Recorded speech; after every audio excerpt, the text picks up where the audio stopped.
आदमी की ये गलत आदतें वहीं फिर से ले जाता है जहां से वह बचना चाहता है। कोई शराबी आदमी है, कितने बार वह संकल्प करता है कि अब से मैं शराब नहीं पीऊंगा। कोई जुआड़ी है, कितने बार संकल्प करता है अब से मैं जुआ नहीं खेलूंगा, क्योंकि जुए का परिणाम मैं देख चुका। कितने घर में दरिद्रता आ गई, गरीबी आ गई। युधिष्ठिर जैसा जुआड़ी तो आज तक संसार में ही नहीं हुआ है लगता है। कोई जुआ खेलने वाला व्यक्ति तो अपना धन ही हारता है, लेकिन युधिष्ठिर क्या क्या हार गए? अपने राज का धन दौलत सब कुछ जुआ में हार गए। अपने भाइयों को हार गए, स्वयं को हार गए, अपनी पत्नी को भी हार गए।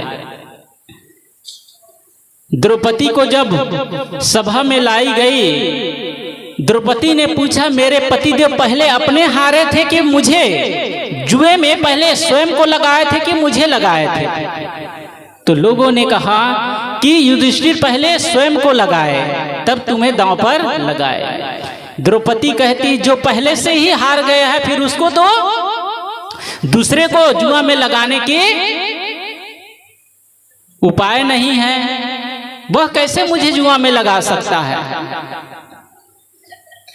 द्रौपदी के बहुत कहने पर राजा धृतराष्ट्र उससे दास्ता से मुक्त कर देते हैं सभी को। सभी चल देते हैं वहां से। दुशासन दौड़े दौड़े, दुर्योधन कर्ण शकुनी जहां कमरे में बैठे थे बातचीत कर रहे थे वहां दौड़े दौड़े जाते हैं और कहते हैं इतनी मेहनत से हमने छल कपट करके युधिष्ठिर का राज का सब हड़प लिया था, ये बुढ़ऊ तो सब पानी सब एक कर दिया, सब पानी में मिला दिया, सब उनको वापिस कर दिया। दुर्योधन गुस्सा से आता है, फिर अपने पिताजी से कहता है पिताजी आपने ये क्या अनर्थ कर दिया? इतना हम दांव पेच करके छल कपट करके सब कुछ उसका हड़प लिए थे और आपने फिर से उसे लौटा दिया। बहुत कहने पर धृतराष्ट्र फिर आदेश देते हैं अभी पांचों पांडव पूरे घर नहीं पहुंचे होंगे, जाओ बीच रास्ते से फिर से लौटा कर ले आओ, कहना कि राजा धृतराष्ट्र फिर से जुआ खेलने के लिए निमंत्रण दिए हैं। युधिष्ठिर को बात उनके दूत कहते हैं तो युधिष्ठिर वही जो मैंने कहा आदमी की गलत आदतें वहीं खींच के ले जाती है जहां से वह बचना चाहता है। युधिष्ठिर कहता है मुझे जुआ खेलने में कोई रस नहीं है, लेकिन कोई जुआ खेलने के लिए मुझे निमंत्रण दे तो मैं अपने आप को रोक नहीं सकता हूं। अब ये जानना किस काम का कि सब कुछ हार गए थे, फिर खेले फिर हार गए। अब क्या किए? 12 वर्ष तक वनवास का संकट झेलना पड़ा। 1 वर्ष तक जो इतने राजा थे, सम्राट थे, उसको मुंह छुपा के अपने चेहरा छुपा करके राजा विराट के यहाँ 1 साल तक अज्ञातवास करना पड़ा। ऐसे ही आदमी कि ये जीवन में जो गलत आदतें हैं बड़ी सरलता से आ जाती है, लेकिन आने के बाद जिंदगी को बहुत कठिन बना देती है। अच्छी आदतें बहुत कठिनाई से आती है, लेकिन आने के बाद जिंदगी को बहुत सरल बना देती है। थोड़ा सा अंतर है। क्या अंतर है? कि गलत आदतें बड़ी सरलता से आ जाती है। शराब पीना आदमी कैसे सीख जाता है? साथियों के साथ गए, वे लोग सारे के सारे पी रहे हैं, उन्हें कहता है तुम भी पियो थोड़ा। उनके साथ में वे भी पीने लगते हैं और पीते पीते ऐसी आदत बन गई जब पत्नी घर में कहती है कि तुम ये शराब छोड़ दो, पति महोदय कहता है मैं तुम्हें छोड़ सकता हूं लेकिन शराब को नहीं छोड़ सकता। शराब के साथ में उसकी विवाह होना चाहिए था। नाहक में पत्नी आ गई उसके कि शराब की लत ऐसी लग गई कि अब कहता है तुम्हें छोड़ सकता हूं लेकिन शराब को नहीं छोड़ सकता। अभी 1-1.5 महीना पहले एक साथी का फोन आया, बचपन के साथी जो पढ़ते थे साथ में, वे एक दिन मेरा YouTube में प्रवचन सुने तो मेरे पास फोन किए नंबर देख करके। नंबर तो था नहीं, उसी में नंबर डाला हुआ था, एडिट था, तो देखकर फोन किए कि साहब जी आप कहाँ हैं। मैं कहा मैं तो यहाँ बिहार में हूँ। तो कहे कि संगी साथियों के चक्कर में मेरी शराब पीने की आदत हो गई है। पत्नी समझाते हैं, घर में छोटे छोटे बच्चे हैं, मैं कई बार सोचता हूँ कि शराब को छोड़ दूं, लेकिन ये छूट ही नहीं पाता है। जैसे संगी साथियों के साथ जाता हूँ फिर से पी लेता हूँ, जब घर में आता हूँ तो जब शराब की नशा उतर जाती है तो अपने छोटे छोटे बच्चे को देखकर मुझे बड़ी दया आती है कि मैं अपने बच्चे को क्या सीख दे रहा हूँ। मेरी पत्नी बार बार मुझे कहती है कि तुम ये क्या कर रहे हो, इतने कमाते हो, घर में पैसा बचता ही नहीं, कमाते हो आधा तो ऐसे ही शराब में उड़ा देते हो, कुछ पैसा बचता है घर के खर्चे में चला। इतने दिन से काम कर रहे हो, 15,000 20,000 रुपए कमाते हो, लेकिन घर में फूटी कौड़ी नहीं, सब उसी में ही खत्म हो जाता है। जैसे कोई आदमी बाल्टी नीचे रख दे, ऊपर से टोटी खोले रहे और सोचता है कि वो बाल्टी भर जाए, बाल्टी में तला ही नहीं है, कितना भी पानी खोले रहो सब तले से ही बह जाएगा, बाल्टी कभी भरेगी नहीं। ऐसे ही हमारी जो आमदनी है, हमारी मेहनत की कमाई है, पैसे हैं, वे फिजूल चीज में, गलत चीजों में यदि वो जा रहे हैं, खर्चा हो रहा है, तो फिर कितना भी कमाओ घर में पैसा टिकेगा नहीं। ये गलत आदतें वैसे ही है जैसे कोई पर्व होता है ना, माताएं पीपल पेड़ में, बरगद पेड़ में वो रस्सी बांधती है, कौन से पर्व होता है,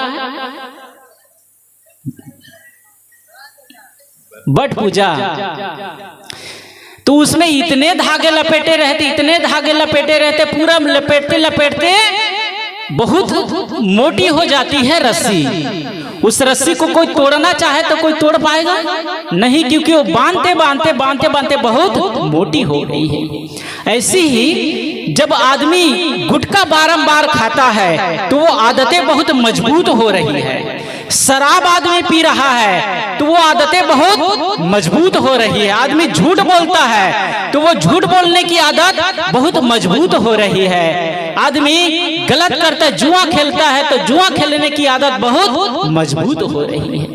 वो जल्दी फिर टूटेगा नहीं, छूटेगा नहीं। आदमी लोभ में आकर के क्या क्या करता है। हम लोग के साथ में एक बच्चा पढ़ता था, विकलांग था, 9-10 क्लास तक साथ में पढ़े, फिर एक क्लास में साथ फेल हो गए तो पीछे हो गए।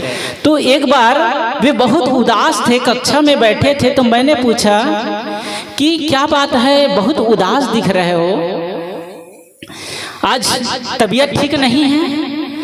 तो उन्होंने कहा कि नहीं, तबीयत तो ठीक है, हम लोगों को महीने में विकलांग का जो पेंशन मिलता है, विकलांग का महीने में 400 या 500 ऐसे कुछ मिलता था, बहुत हुआ 2006-07 की बात है। तो वे जब गए थे सरपंच के यहाँ पहले, अब तो ये मोदी सरकार आए, बहुत अच्छा कर दिए कि सबके अकाउंट में पैसा जाता है, वृद्धा पेंशन है अकाउंट में जाता है, विकलांग का जो है वे पैसा अकाउंट में जाता है, कोई मेहनत मजदूरी खोलता है, रोजगार गारंटी का कार्य खुलता है, सब अकाउंट में ही जाता है। स्टूडेंट होते हैं उसका जो स्कॉलरशिप है अकाउंट में ही जाता है। पहले वहां तो चढ़ा दिए हैं, देखो कई जगह देखो नेता लोग क्या करते हैं, कागज में नक्शा पास हो गया है कि अमुक रोड बन गई है, अमुक जगह तालाब खुद गई है, सब उसका नक्शा बन करके सब स्टाम्प पेपर तैयार होकर सरकार के यहाँ पहुंच गए। गांव में अभी तक वो सरकार ऐसे टूटा का, वो सड़क ऐसे टूटा फूटा ही है। सारे पैसे कौन खा गए? राजनेता लोग खा गए।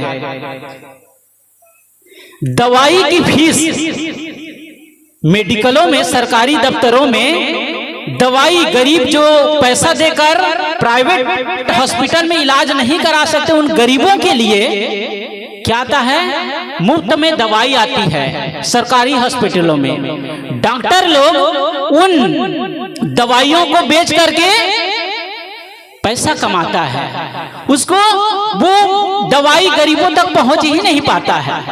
राशन दुकान में गरीबों के लिए चावल आता है, गरीबों को मिल ही नहीं पाता है। कितने वे जो देते हैं वही लोग घपला कर देते हैं। ऐसे बहुत जगह है, आदमी लोभ में पड़ करके ऐसा काम करता है जिससे, तो वो बच्चा, मैं कह रहा था, वो बच्चा बहुत उदास था। उन्होंने कहा, गए थे सरपंच के यहाँ, पैसा महीना पूर गया है, पैसा के लिए पैसा नहीं आया है कहते हैं। बेचारे ऐसी ही उनकी दयनीय दशा है, विकलांग है। सरकार की ओर से तो सारे के जीवन में ऐसी ही इतनी समस्याएं हैं, वे चल नहीं पाते हैं, साइकिल से चलते हैं 3 पहिया, और उसका पैसा भी सरपंच लोग खा गए, लोगों की मजदूरी खा जाते हैं। ऐसे घर में आदमी का पेट नहीं, आदमी आज पेटी भरने के लिए काम करता है, और जो पेट नहीं, पेटी भरने के लिए जो गफलत करेगा, बेईमानी करेगा, वे कभी सुखी नहीं हो सकते हैं। सदगुरु कबीर ने क्या कहा, घाव काहि पर घालो, जित देखो त्रित प्राण हमारो। ऐसे ही प्राणी मात्र दुखी है, उसके साथ और अन्याय करके तुम उसे फिर से दुख मत दो। हमारे ऋषियों ने क्या कहा, सर्वे भवन्तु सुखना सर्वे सन्तु निरामया सर्वे भद्राणि पश्यन्तु मां कश्चित् दुख भाग भवे। वह कमाया हुआ पैसा थोड़े ही दिन रहता है, 10 वर्षानि तिष्ठति प्राप्ते चेका 10 वर्षे समूलम तद विनश्यति। यदि गलत ढंग से कमाया हुआ पैसा है आपके पास, तो वो गलत ढंग से ही कई शरीर में ऐसी कुछ बीमारी लग जाएगी कि डॉक्टर के फीस देते देते आपके पैसे खत्म हो जाएंगे। कोई ऐसे जीवन में कोई झमेला लग जाएगा कि कोर्ट कचहरी का चक्कर काटते काटते सारे पैसे खत्म हो जाएंगे। आपके बच्चे उसको मौज मस्ती में उड़ाएंगे और वे और दुर्व्यसनों में फंस जाएंगे, वे उन्नति नहीं कर पाएंगे, घर में सुख शांति नहीं रहेगी।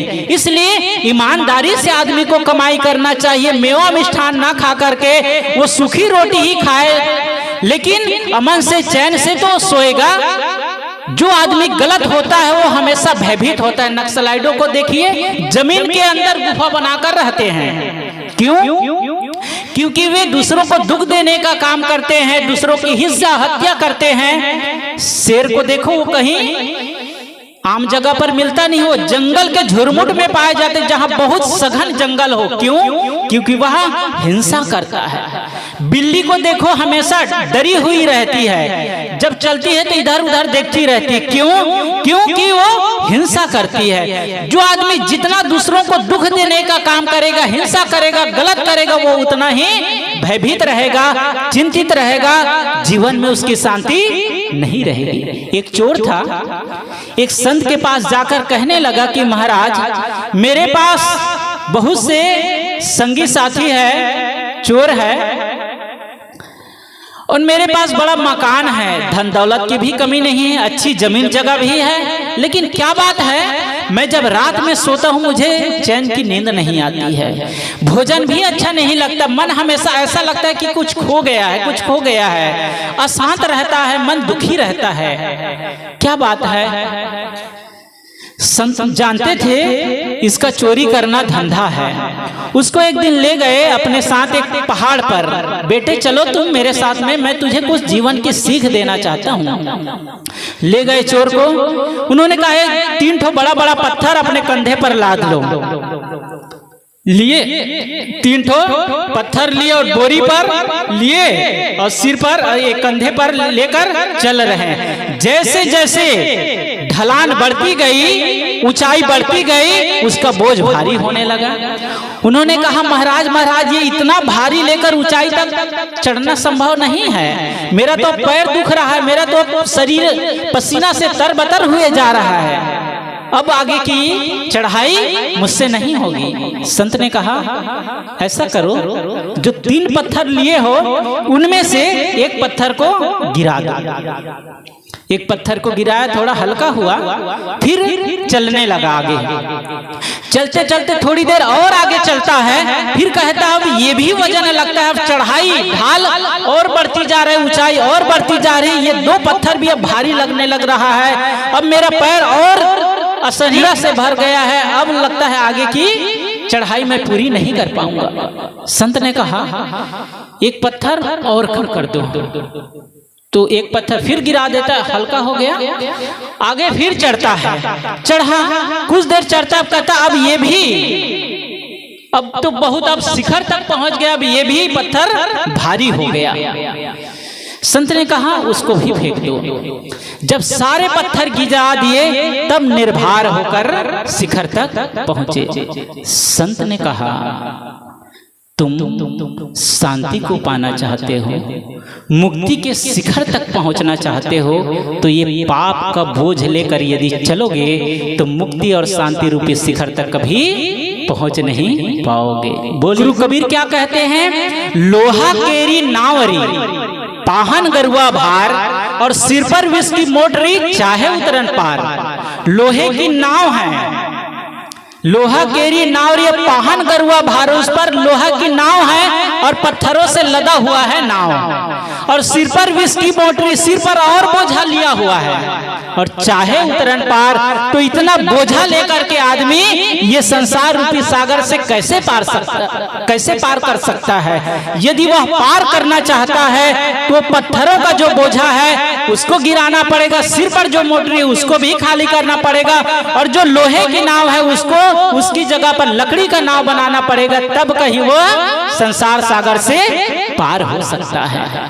ऐसे ही हम सब मुक्ति पाना चाहते हैं, शांति पाना चाहते हैं, तो ईमानदारी की कमाई करें। किसी प्रकार किसी को दुख देकर, किसी को झूठ बोलकर, किसी के छल कर करके, किसी की हक की कमाई करके यदि हम सोचते हैं कि हम अच्छा कर रहे हैं, हाथों से लगाई गई गांठें दांतों से खोलना पड़ता है।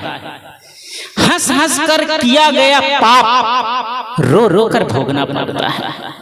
इसलिए हम सब, ये सत्संग है जीवन परिवर्तन की जगह। जैसा काम आज तक हम करते आए हैं, जो बोलते आए हैं, जो सोचते आए हैं, वह काम अब अभी से बंद कर दे, अन्यथा यह जीवन बहुत भार रूप हो जाएगा। बुढ़ापा आते आते जीवन बहुत दुख से भर जाएगा, और आदमी एक ही जीवन में इतना पाप कर लेता है, इतने अनंत जन्म लग जाए। जब परलोक में तेरा हिसाब, कैसे मुकरोगे ये मेरा है जनाब। जब बही खाते निकाली जाएगी, जब बही खाते निकाली जाएगी, जब जिंदगी के बही खाते निकाले जाएंगे कि तुमने कितने पाप किया है, तुमने कितने पुण्य किया है, उस दिन हमारे जीवन का रिजल्ट आएगा कि हमने जीवन को कैसे जिया है। विद्यार्थी की जब तक परीक्षा नहीं होती है तब तक पता ही नहीं चलता है वो साल भर कैसे पढ़ाई किया है। योर 3 घंटे का रिजल्ट ही बताता है कि साल भर ये विद्यार्थी कैसे पढ़ाई। यदि अच्छा से पढ़ाई किया है तो वो अच्छा से पास होगा, अच्छा नंबर लाएगा। यदि उन्होंने मम्मी पापा को केवल धोखे में रखा, मम्मी पापा सोचते हैं कि पुस्तक लेकर बेटा पढ़ रहा है और उसका मन कहीं और है, मोबाइल चलाकर बच्चे कहते मोबाइल से, मम्मी मोबाइल दो ना, 5G मोबाइल दो, इससे बहुत काम करते हैं। मम्मी पापा सोचते बच्चे मोबाइल से काम करते हैं। 95%, 5% ही पढ़ाई में बच्चे मोबाइल का उपयोग करता है, 95% तो बस इधर उधर के ही, बस ऊपर नीचे करने में ही उसका समय चला जाता है, पढ़ाई नहीं कर पाता है। तो 3 घंटे की एग्जाम दिलाने के लिए विद्यार्थी को साल भर पढ़ना पड़ता है। विद्यालय जाने से वही विद्यार्थी डरता है जिसने होमवर्क ना की हो।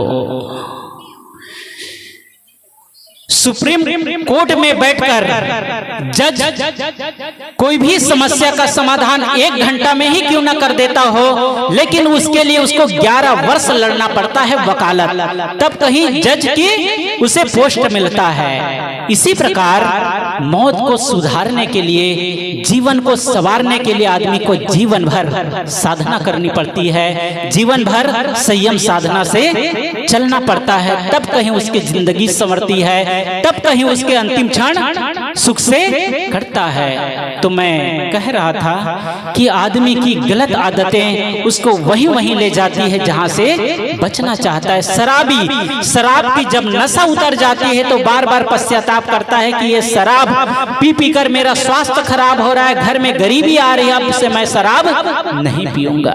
जुआरी जब घर खाली हो जाता है पश्चाताप करता है कि घर खाली हो गया, अब मैं जुआ नहीं खेलूंगा। गुटखा खाने वाला आदमी सोचता है बारंबार कि अब से मैं गुटखा नहीं खाऊंगा, सारे पैसे गुटखा में ही चला जाता है। लेकिन उसकी गलत आदतें फिर वही खींच के ले जाती है, क्योंकि वो जितना हम खाते जा रहे हैं उतना आदतें जिस प्रकार वो बरगद वट वृक्ष में माताएं धागा बांधती जाती उसके धागे मोटी होती जाती है, मजबूत होती जाती है। ऐसे ही जितना आदमी गजों का सेवन करता जाएगा उसकी आदतें उतने मजबूत होता जाएगा, और एक क्षण ऐसा आएगा कि जीवन दांव पर लग जाएगा, लेकिन वो गलत आदतें को आदमी छोड़ नहीं पाएगा। इसलिए संत गुरुजन हमें सीख देते हैं कि अब भी मौका है सुधर जाएं, अब भी मौका है कि हम सन्मार्ग पर लगे, भक्ति करें, सत्संग करें, ध्यान करें, स्वाध्याय करें, संत गुरु की संगत करें, तो फिर हमारा जीवन दिनों दिन निखरता जाएगा।